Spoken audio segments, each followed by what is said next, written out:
नए दर्शकों को मैं बताना चाहूँगी कि हमारे पहले वीडियोस देखिए, आपको बहुत सारी इंटीरियर्स की इन्फॉर्मेशन मिलेगी। So today we are going to talk about sunlight. Sunlight जो घर में आती है, how to make the most of the sunlight. So सबसे पहले ध्यान में रखना चाहिए जो किचन होता है वो ईस्ट में होना चाहिए। वाई इट इज़ इम्पॉर्टेंट, क्योंकि घर की जो लेडी होती है वो किचन में काम करती है and in the early morning time kitchen ज़्यादा हीट अप नहीं हो जाता है। There is abundance of lot of positive energy in it. आपको पता नहीं होगा लेकिन सनलाइट जो होता है it activates happy chemicals in our body, so you feel nice, you feel energetic. Sunlight जो होता है आपका मूड चेंज करता है और आपकी आंखों पे जो आर्टिफिशियल लाइट की स्ट्रेन होती है उससे भी रिड्यूस करता है।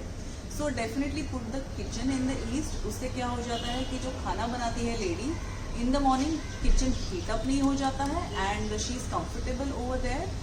एंड जनरली अगर वहाँ पर विंडो होती है तो जो ईस्ट से सुबह की किरणें आती है जिसमें विटामिन डी होता है, उसका बेनिफिट जो किचन में काम करता है उनको हो जाता है। Then if you move towards the day, what happens is जब नॉर्थ की साइड में जब रूम होती है, अगर आप देखेंगे नॉर्थ की जो रूम होती है उसकी विंडो में से कभी लाइट अंदर डायरेक्टली आती नहीं है। सो नॉर्थ में जो रूम होती है वो जनरली कूल डे लाइट उसमें आता है। तो वो अगर आपको लिविंग रूम वहाँ पर रखना है या आपको बच्चे का कमरा वहाँ रखना है तो the child will be very comfortable. आपने वहाँ पर ज़रूर रखना चाहिए वो कमरा। सो अगर आप देखेंगे तो फ्रॉम 11 AM to 4 PM अगर तभी सन की रोशनी सबसे ज़्यादा तेज़ होती है। एंड अगर आपकी घर में वेस्ट फेसिंग विंडोज़ है तो वहाँ से ये धूप घर के अंदर आती है। So what you should do is, यहाँ पर जो विंडोज़ होती है वो बड़ी होनी चाहिए और अगर आपको अच्छे से धूप घर में आनी चाहिए, आपको हर्ट नहीं करनी चाहिए, तो उसका छज्जा भी ठीक से होना चाहिए। What you should also do is कि जब आफ्टरनून में आफ्टर 12 जब धूप बहुत ही तेज़ हो जाती है, you should keep beautiful share curtains. तो जितनी ऑप्टिमम ज़रूरत है उतनी ही लाइट घर में आती है और घर हीट अप नहीं होता है। Another thing you should keep in mind is, अगर आपका टेरेस फ्लैट है या फिर बंगलो है और ऊपर टेरेस है तो इन द आफ्टरनून टाइम ना वो घर में काफ़ी हीट तैयार हो जाती है। At that time you should make a nice fall ceiling. उससे क्या होता है, हीट इंसुलेशन मिल जाता है घर में and you don't feel a lot of you don't feel uncomfortable. या फिर क्या होता है, हम AC ऑन करते हैं फिर आपकी पावर बिल्स अप हो जाती है, but if you do this simple things आपकी पावर बिल्स कम हो जाएंगी। You can also put nice planters at the window. तो उससे क्या हो जाता है, जिनको धूप लगती है ऐसे पौधे वहाँ पे रखने चाहिए तो वो खिल के भी आते हैं and they are also keeping your house very cool all the time.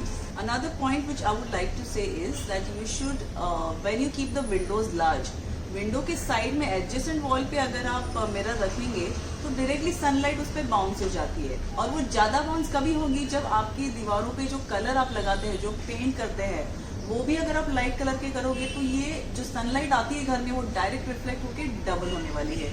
हमने पहले भी एक वीडियो में कहा था कि आपकी जो फ्लोरिंग होती है उसको भी हाई ग्लॉस कीजिए, वॉल्स को भी लाइट रखिए। तो क्या है ना, सनलाइट आपकी ज़्यादा रिफ्लेक्ट हो जाके आपको घर में बहुत ही फ्रेशनेस लगती है। You feel active all the time. It also boost your immunity. So guys make use of all these points.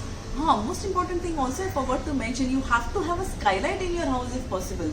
Skylight मतलब घर में जो आप रूफ में कांच लगाते हैं और झरोखा जिसे कहते हैं, वहाँ से अगर लाइट अंदर आती है, इफ़ यू आर लकी आप बंगलों में रहते हैं, तो you should definitely do this.